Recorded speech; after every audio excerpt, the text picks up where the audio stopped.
pause fra fronten. Inden jeg kom herhen, der havde jeg en lille lejlighed i Aarhus. Fatih kom til Danmark som 10-årig fra Tjetjenien, på flugt fra russerne. Nu, 15 år senere, flygter han ikke længere fra russerne. Nu jagter han dem, og er ikke i tvivl om, hvorfor. For ukrainernes frihed og for tjetjenernes frihed. Og så er der også det med hævn, du ved. Det har jo dræbt rigtig mange af mine landsmænd, og det har også dræbt rigtig mange fra min familie, du ved. Fatih er ansat i den ukrainske hær og har kæmpet for en tjetjensk enhed, siden invasionen begyndte. Senest var han på hemmelig mission på den anden side af grænsen, i den russiske Belgorod-region. Vi sned os ind i Rusland, 8-9 kilometer, uden at nogen opdagede os, og så lavede vi baghold.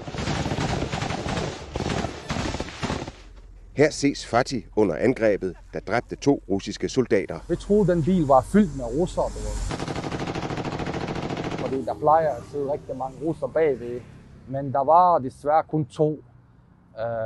Men vi var så heldige, at en af dem var deres kommandant, deres leder. Så det var sgu en form for jackpot. Angrebet i Rusland var første gang, at den 25-årige Fatih dræbte russiske soldater på helt tæt hold. Jeg følte mig bare mere kriger, du ved, så jeg havde det fedt med det, du ved.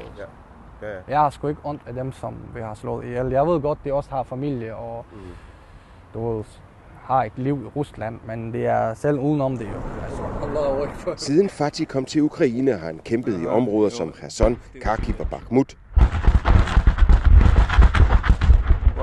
Offensiven går ikke, som han og ukrainerne havde håbet. Og kampene ved fronten er nådesløse. Jeg ved sgu ikke, hvordan jeg skal beskrive det, hvis du ved, hvad jeg mener. Det er et helvede. Og så er der jo rigtig mange ukrainske soldater, som falder i krig. Det er jo også synd, forstår du, hvad jeg mener? Ja. Det har familie derhjemme. Men det kan jo også ske for dig, Fatih.